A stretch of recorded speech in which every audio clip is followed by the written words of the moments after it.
how is the pandemic? How did the pandemic change the way radio does promotions? Uh, I think that one of the things that we learned or we came away from the pandemic with was that, well, first of all, uh, radio is very similar to what movies were during the Great Depression. During the Great Depression, you could go to a movie for, like 2 cents, and it was escapism.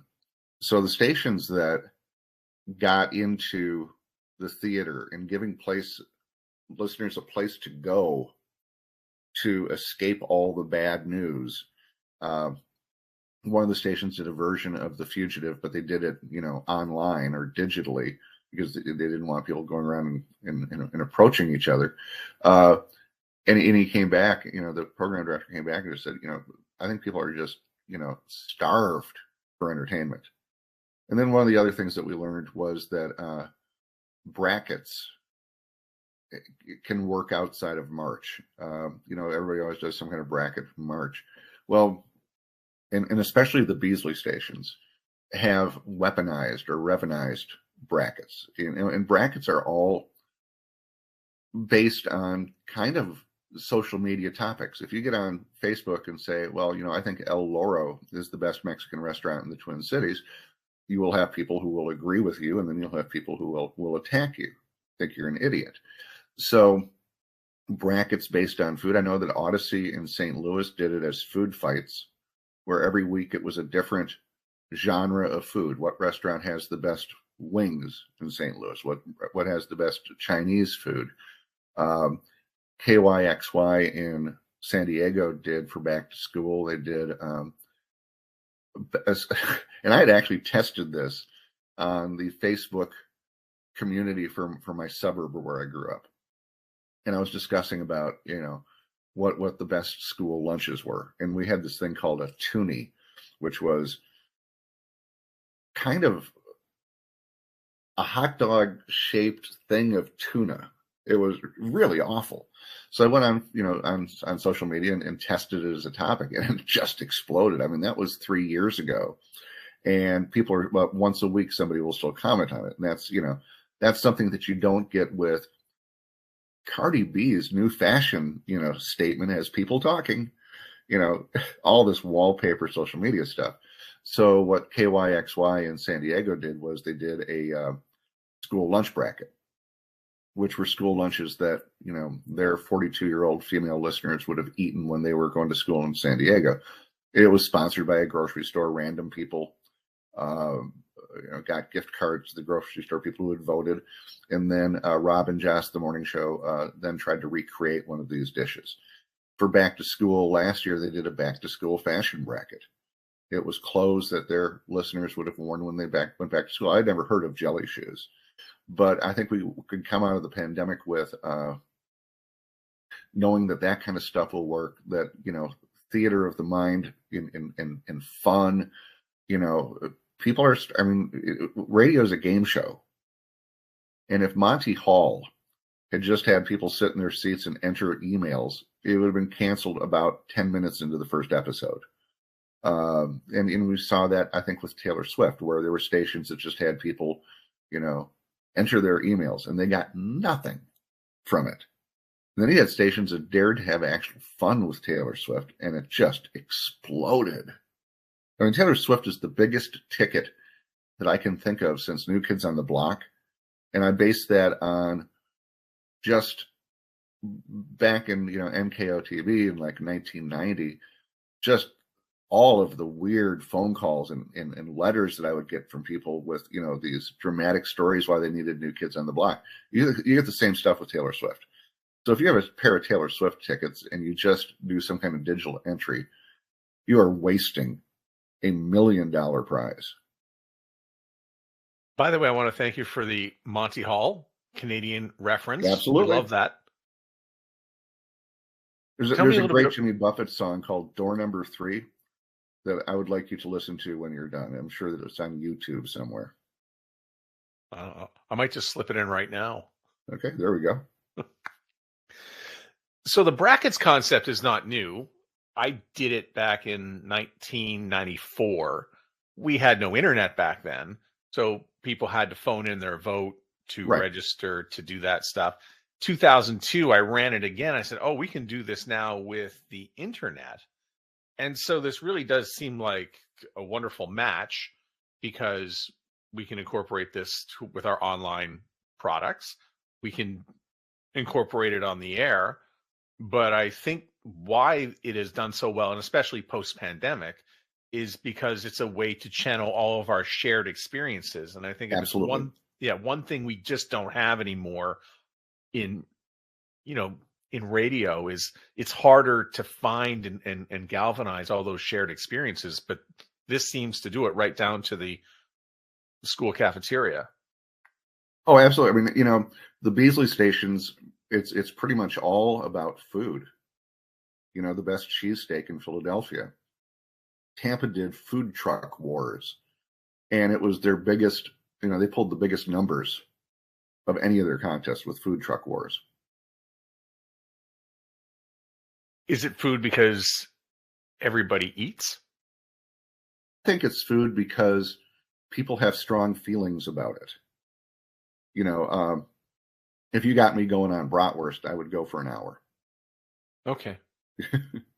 Yeah, I mean, I used to do it in a more serious manner. Let's talk about, who's better, Rush, Heart, Zeppelin, that sort of thing. It was more incorporated with the music, but now it's really more about lifestyle. Right.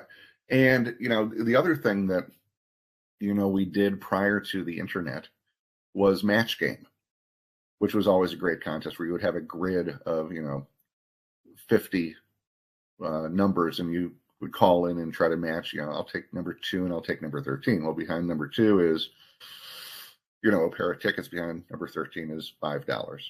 Now that you can do that on, you can do that on the internet. And San Francisco, the Now in San Francisco has done it with 97 Christmas stockings. And you match them, and you win something, and you can just follow it along, on your tablet or phone. Radio promotions are so evergreen. You think that, okay, we do it, we're done, we put it away, we might not go back to it, but you've proven that so many of these contests are evergreen. Well, radio is cyclical, where, like, I think it was in 2010, suddenly, and I think it was CBS, rediscovered secret sound. And so, about every 7 or 8 years, a popular methodology will come back. And secret sound has always been a strong methodology because it plays to the 96% of people who don't play contests. They're sitting in their car and they're waiting to hear their favorite song, and all of a sudden you hear bloop. Oh my God. I know that. I hear it every day. Now in San Francisco actually did it they did a version of it as the Secret Sounds of Summer, which was just sounds specific to the Bay Area during the summer. And they did have a bloop, which was the sound of a home run ball dropping into McCovey Cove behind the right field fence. The secret sound has always been strong. And it's, again, if you can, we have 4% of people who play our stupid contests. Imagine if you could get 5% of your listeners to play a contest. And I'm not saying it's going to make you number 1, but how cool would that be? You clearly did something really exciting. And doing, with the group contests, generally they all sound the same. With the group contests, they all sound the same. And I can't imagine, more than 2% of people play those things. If you have the ability with the group contests to have some fun with it, if we're going to do it, let's have some fun. For the first thing is, the only real reason to do a contest is to make promos. And the imaging for these contests all sound the same. It's the $1,000 grand in your hand. That's wallpaper. So Alpha Media they're able to, and iHeart can do it too. Odyssey can do it also. It doesn't have to be $1,000. I think we've desensitized $1,000 to the point that it just doesn't mean anything. So DJX in Louisville did win $1,000 in ceramic cats or the cash equivalent. Then, okay, now that sounds different. Okay, that's going to get your attention. And promotions is the art of getting people to notice you. And you're not going to get noticed if you do what everybody else does. So they did that, but then they sealed the deal with the spokesperson. Great campaigns have great spokespeople.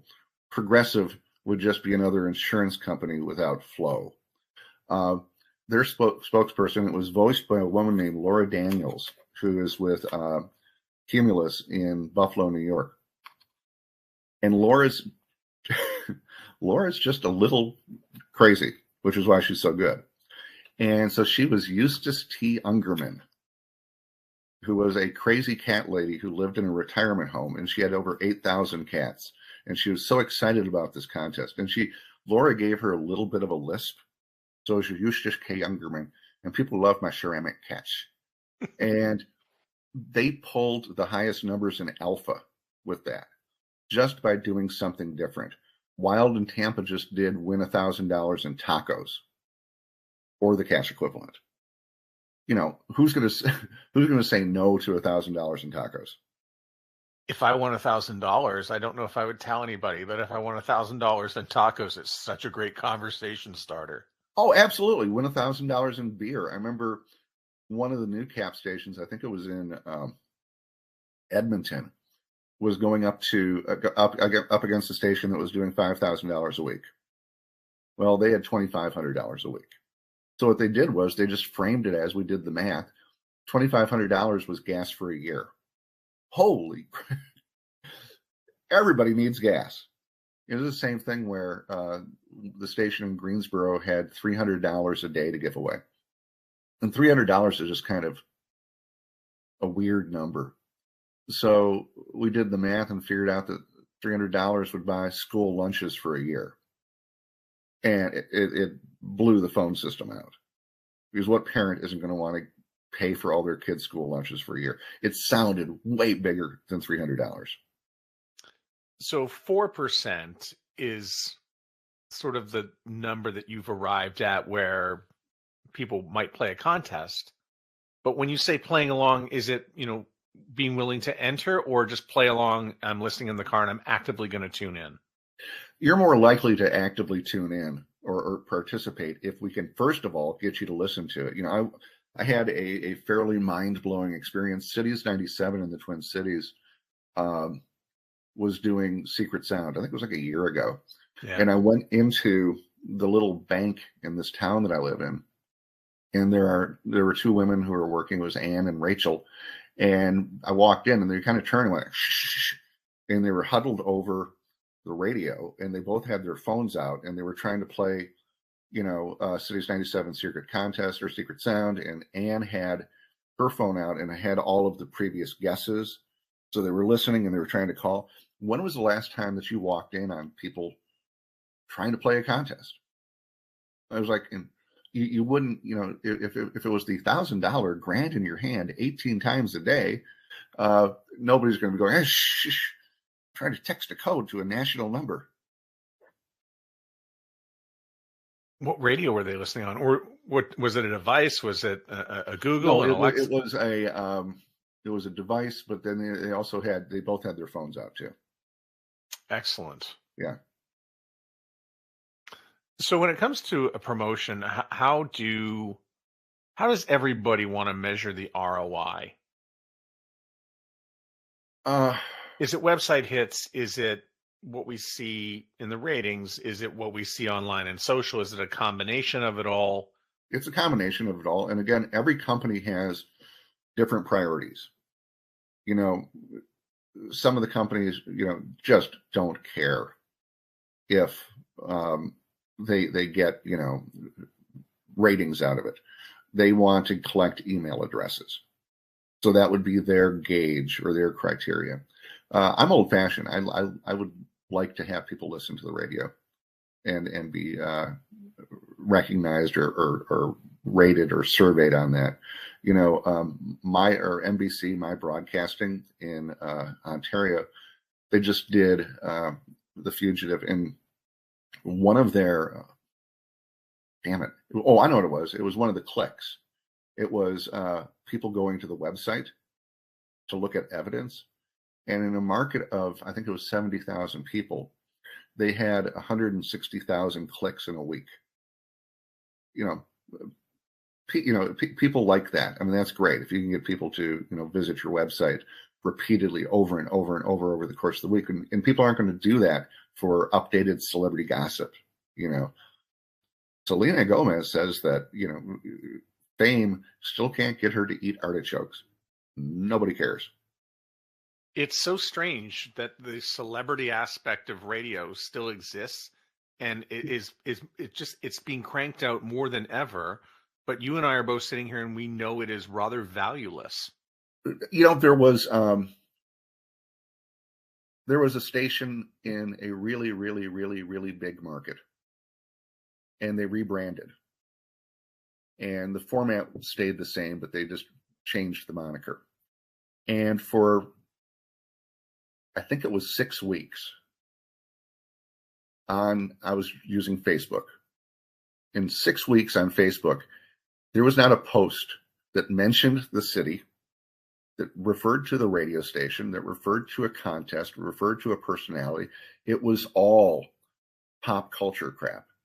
And I remember at one point they had gone 18 days without getting a like or a comment. And this is in an extremely large market. So if you go, and I brought this up, and they said, well, it was their, I think they called it was their storytelling, not methodology, but it was something storytelling idea or whatever of social media. Well, if you go 18 days and nobody makes a comment or a like, it sucks. Yeah. And it's not like you can't get the information about Joe Jonas's underwear from 18,000 other sources. But when you come across celebrity, you encounter a different sort of approach, whether it's how can we sort of encapsulate this into a contest. But when was the last time you had to create an entirely different folder because something as big like Taylor Swift comes along? And I know you've got some Taylor Swift contesting that you can keep, but when was the last time you had to sort of restructure the entire file system of your promotions to say, here's its own category? Obviously it's Taylor Swift, but then you also have when things like Matthew Perry or, Taylor from the Foo Fighters.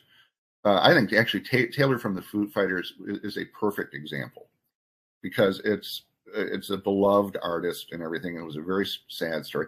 And there were stations that actually put some thought and effort into finding interesting stuff about this man, as opposed to just reposting something they got from corporate about, his death. I mean, it requires effort. I mean, it really does. Yeah, it's funny. I was when Matthew Perry died, I think somebody remarked, "Here come the pictures of me and Matthew Perry with station logo." That is sort of a very simple way of putting it out there, but there's always more that we can do, right? Oh yeah, I mean, but in 2023, I saw radio stations in markets where they had a team in the World Series that never referred to the World Series. How do you do that? How is that possible? If you're in a market and your team is in the World Series, the entire course of life changes dramatically, at least as long as the series is happening, and not to acknowledge it, I don't understand how that happens. I look at the death of Matthew Perry and I thought, well, what could have been done, in the days after? And I think if you spend enough time going to social, you would find that there are a number of people who might have posted that they interacted with him at some level, maybe played tennis with him in LA, maybe went to school with him in Ottawa, maybe played hockey with him. and you can go and get your stories from there. And I mentioned that because I went to school with him and played hockey with him. Oh, cool. Yeah, I bet Oh, you didn't nice. know that. But I went to school in Ottawa, and he was in the grade ahead of me, but we played on the same hockey team. Oh, that's really cool. Yeah. Yeah, I mean, if you can find people that can add to the narrative and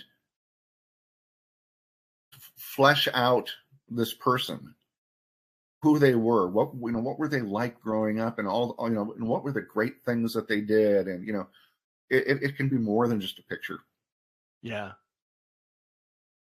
What about the length of a contest? We try to get it to, I think when we plan it, we think it can go 3, 4 weeks, 8 weeks, maybe longer. But when's enough enough? 4 weeks. The audience has the attention span of a golden retriever. And the first thing that you need to do is continually update the imaging. If you have the same promo that runs for 4 weeks, it eventually just kind of, turns to this kind of fuzzy noise that you don't, notice. You continually update the imaging. But 4 weeks, when we've done The Fugitive, 4 weeks seems to be the magic number. I know that one of the stations did it for 5 weeks, and that was kind of a stretch. Because you're asking people to do stuff. You're asking people to physically do things. There's only so long you can get them to do that, but just to keep them interested is hard to do. There was one of the stations that did, back in the mid-90s, they did a Hummer, and they did the Hummer Summer or something like that. And what you found was, listening, even the DJs were having difficulty finding new ways to present this and seem excited about it. By the end of the summer, people are just, this is a great prize, but it's over. 4 weeks. Yeah, because the summer one goes about 9, because we would get the summer Hummer. We would want to give as much value possible to the client who's offering us the Hummer, give it away Right. at the end of the summer. I've already sent my kids back to school. Can you please end this already? And that's why, summer umbrellas, if you're going to umbrella the summer, so, the 98 days of summer, it doesn't really mean anything. To have an umbrella is a way to tie everything together. So KDWB in Minneapolis was the first station to do the Summer of 10,000 tickets. And we did it because Minnesota is the land of 10,000 lakes. And they had a ton of tickets to give away. So it was a way to tie them all together. It wasn't just, here's another pair of tickets, and we got tickets to this tomorrow, and we got tickets to this. And it's all brought it together underneath this umbrella, and it made sense. So if you're going to find yourself doing a lot of something, then one way to umbrella it is great. I mean, I always liked, like when I worked in San Francisco, we had no budget. I mean, I didn't have 2 pennies to rub together, but we were able to, through the independent record promoter, we got trips to give away. And trips are great prizes. So they were, our music position was stopless music. So these were stopless getaways. And I numbered them. And I started, I think, at stopless jetaway number 5. But stopless jetaways, by numbering them, it allowed you to post promote previous, jetaways. Stopless jetaway number 17. In the past, we sent you to go, clothes shopping with Whitney Houston, and we do this and we do this. Those are lasers, by the way. Stopless jetaway number 17. We're sending you to see Mariah Carey compete against car alarms in a Brooklyn parking lot. I love numbering. I love that numbering sequence of contesting, because it sort of gives value to the fact we've done this 16 times before, and it allows 16 you to, people have, yeah. It allows you to own a position. Okay. It's hard. I mean, you can't compete against it. No. I don't think everybody's had the joy of putting together a zero budget promotion.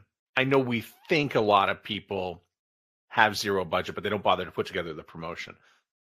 I went without a promotions budget for 8 years. Yeah. 0. And we always had the best promotions. Me too. I went from working at a station in Minneapolis where we had $250,000 a book for promotions to a station in Charlotte. We're the number one AM in town. But one of the things that they failed to tell me in the interviewing process was that the company had just bought K-Earth in LA for $83 million. So that money was coming from somewhere.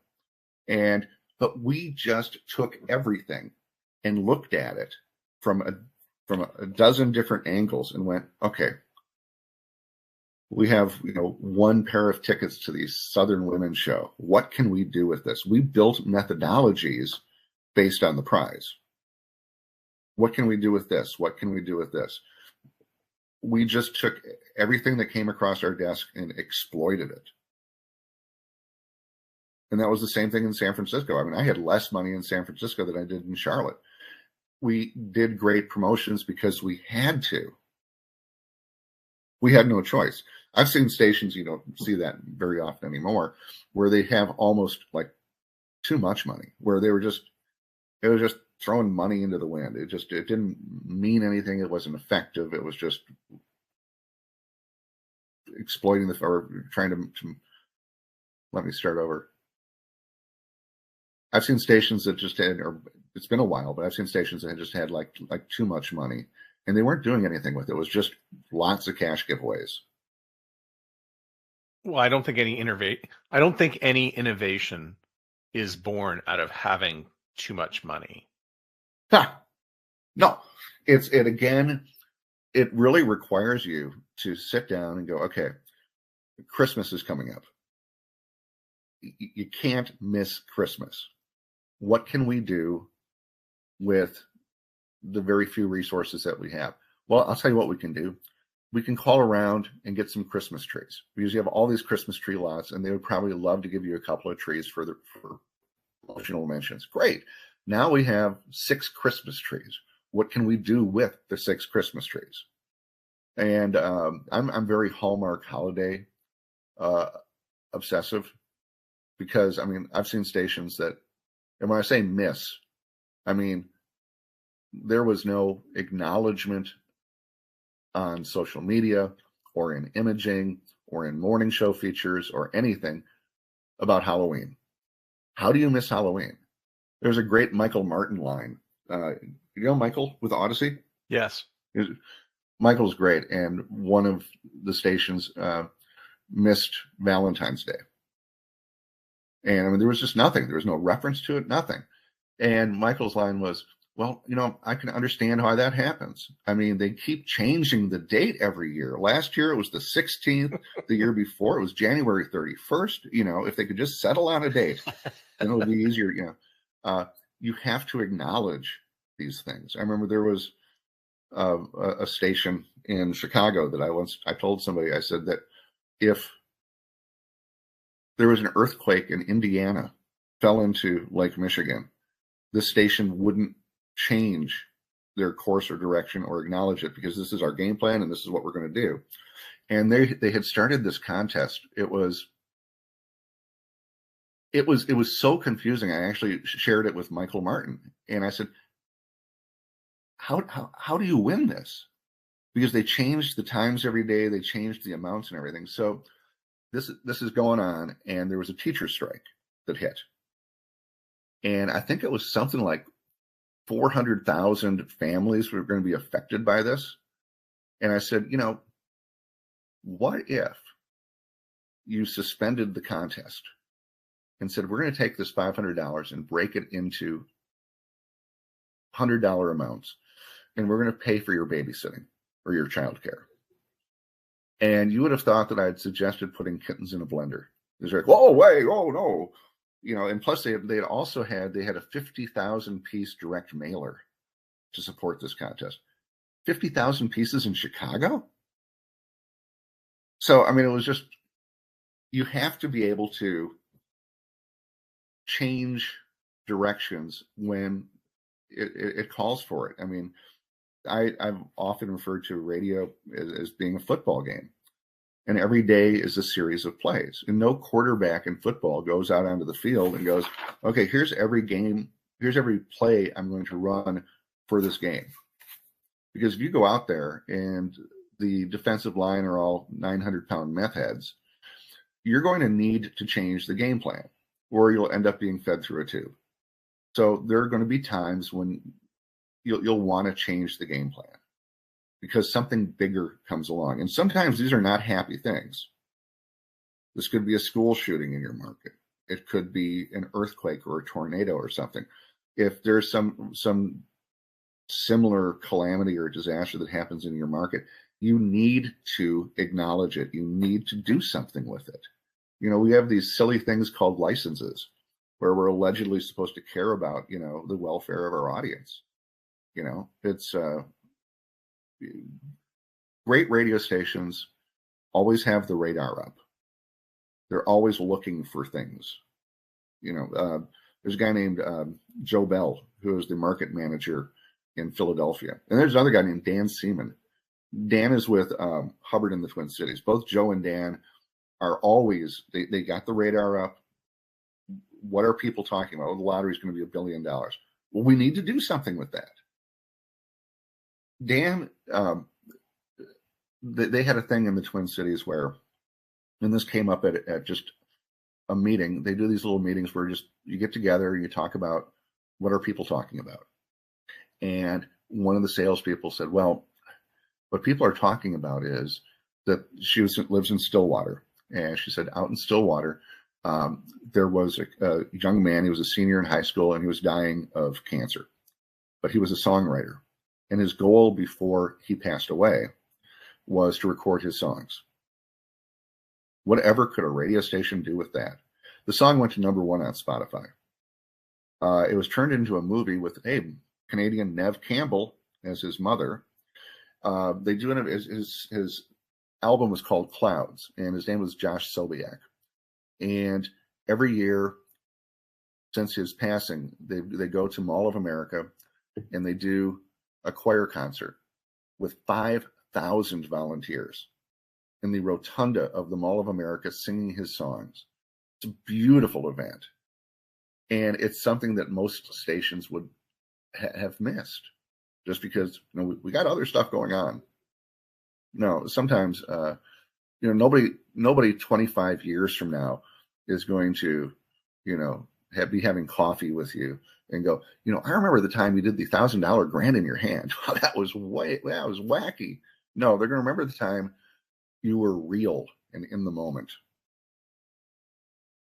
You mentioned Halloween and that it's there every year, but I look at there's annual opportunities. So I look at one radio station, say, that had a Bear Halloween Howler.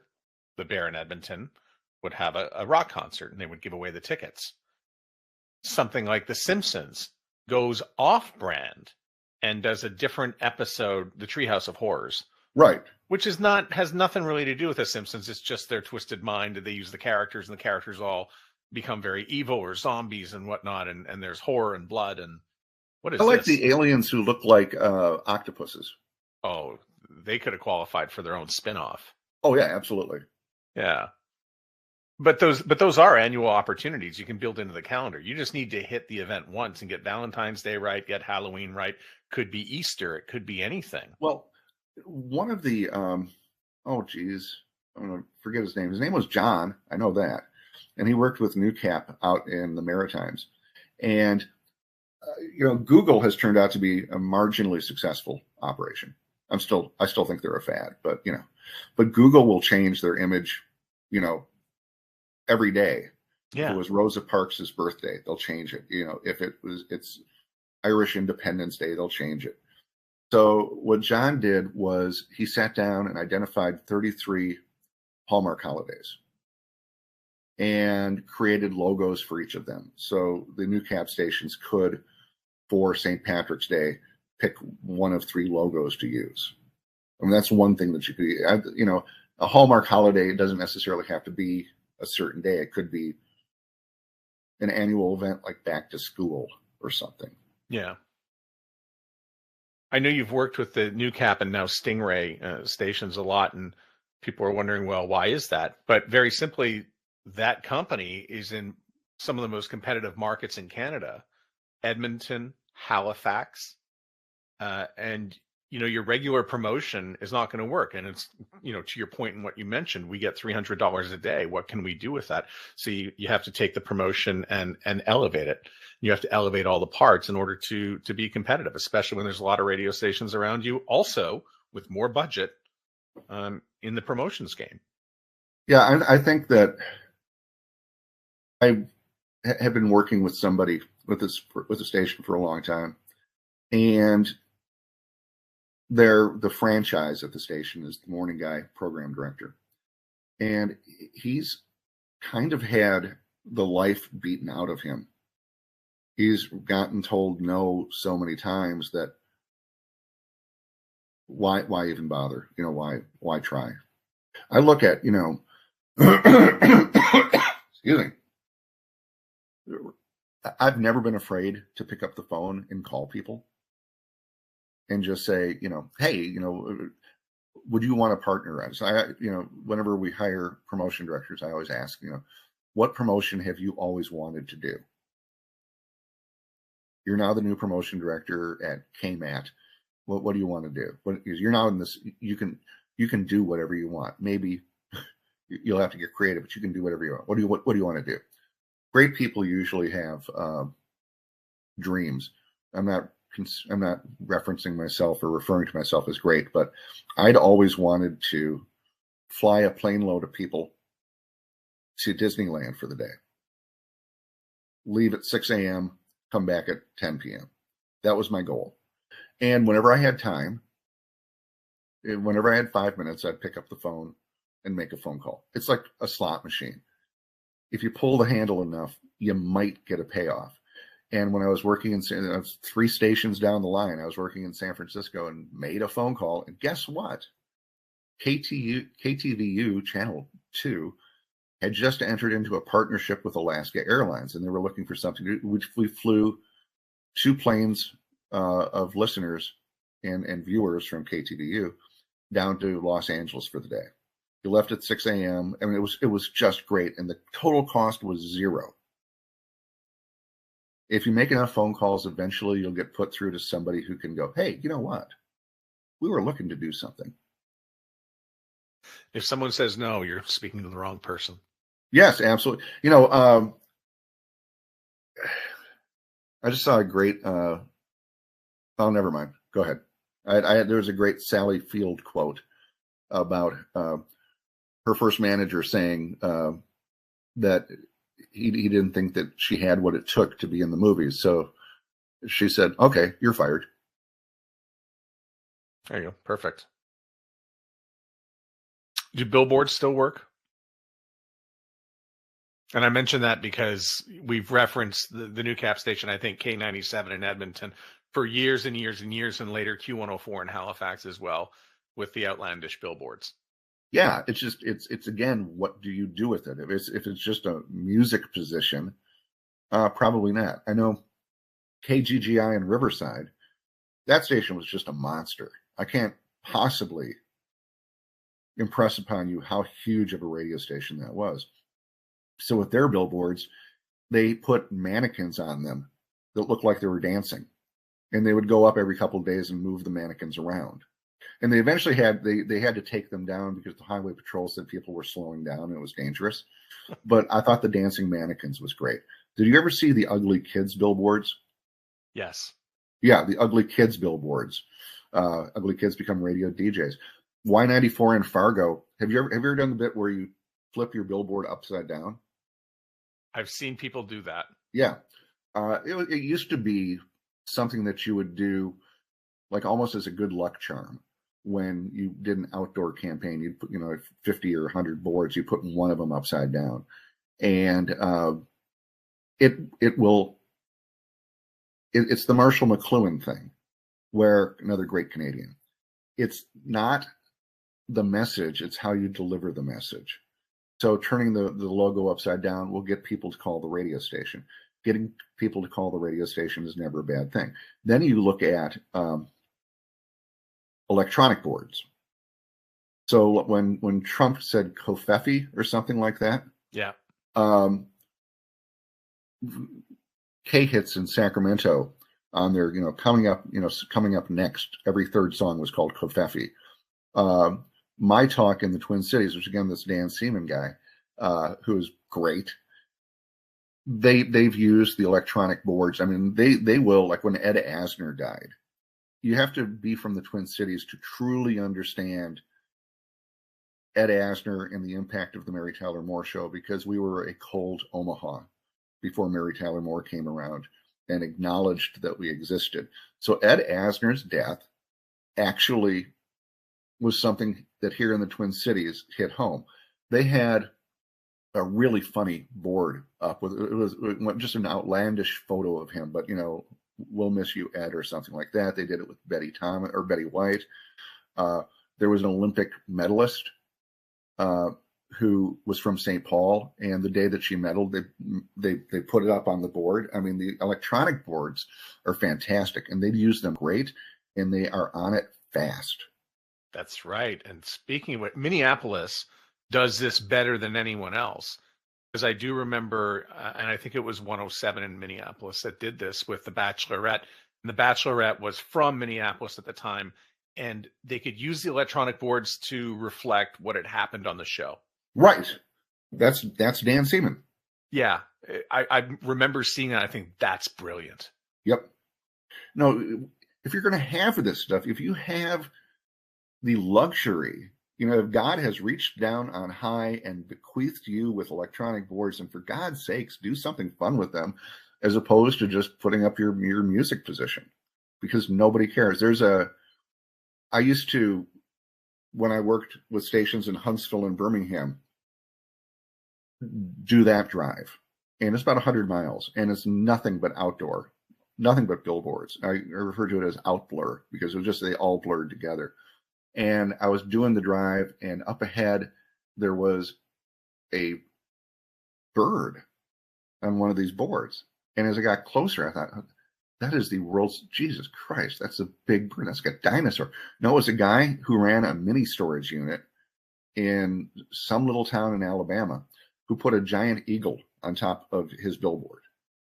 It got your attention. And that's what promotions is about. Promotions is simply the art of getting people to notice you. Tell me about the podcast. You've done it now for a few years. Yeah, I've been doing 3 radio promotions in 3 minutes. It's, I know that people have lives, and as opposed to us, of course, but other people I've heard have them. So I just wanted to give people, 3 ideas really quickly. And that's been my job since 1991, has been to provide content to people.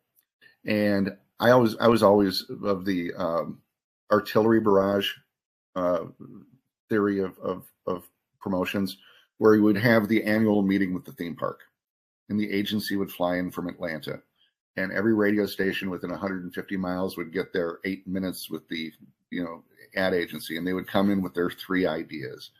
I'd come in with 25 ideas. And my theory was that if I throw 25 ideas at you, I mean, they can't all suck. I mean, there's got to be one of them that you go, we can probably do that. 3 radio promotions in 3 minutes. You can find it where all great podcasts and menswear can be found. It's 3 ideas in 3 minutes. It's stuff that you should be on your radar, or maybe that you hadn't heard of before. In 2023, there's 2 things. First of all, in 2023, whoever has the best ideas, unless you're playing Chinese gong music and you're not in Beijing, you're going to win. The other thing is, in 2023, ideas will sell spots. So one of the iHeart stations, with Taylor Swift, everybody was,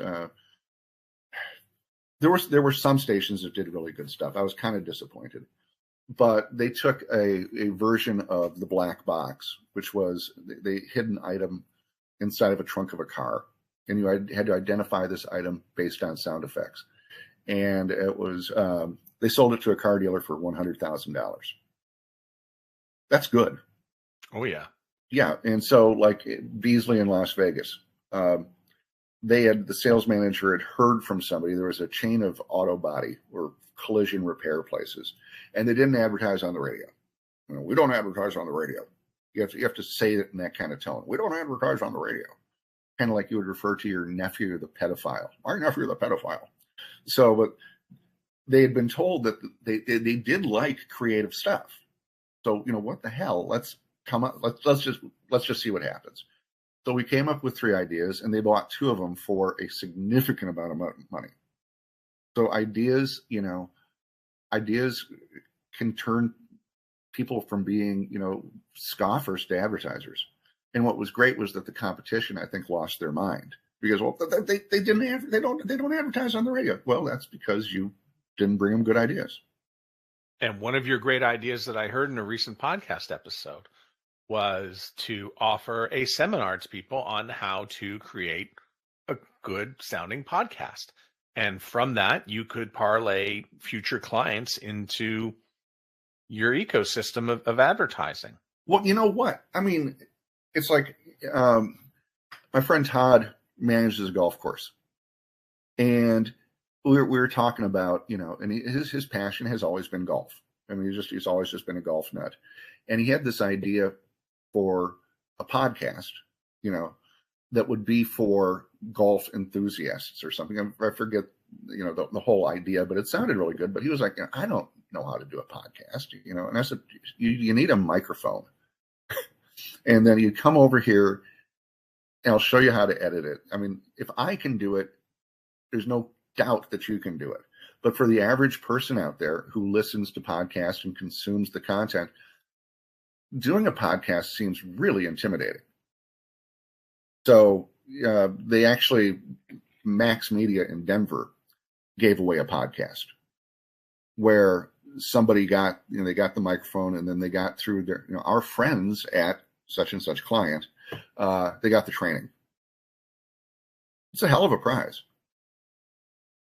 So now I've got some ideas that I should be approaching a radio station and perhaps partnering with them to give away a podcast through my network. There we go. I got a nice fan. It's a sexy network. It really is.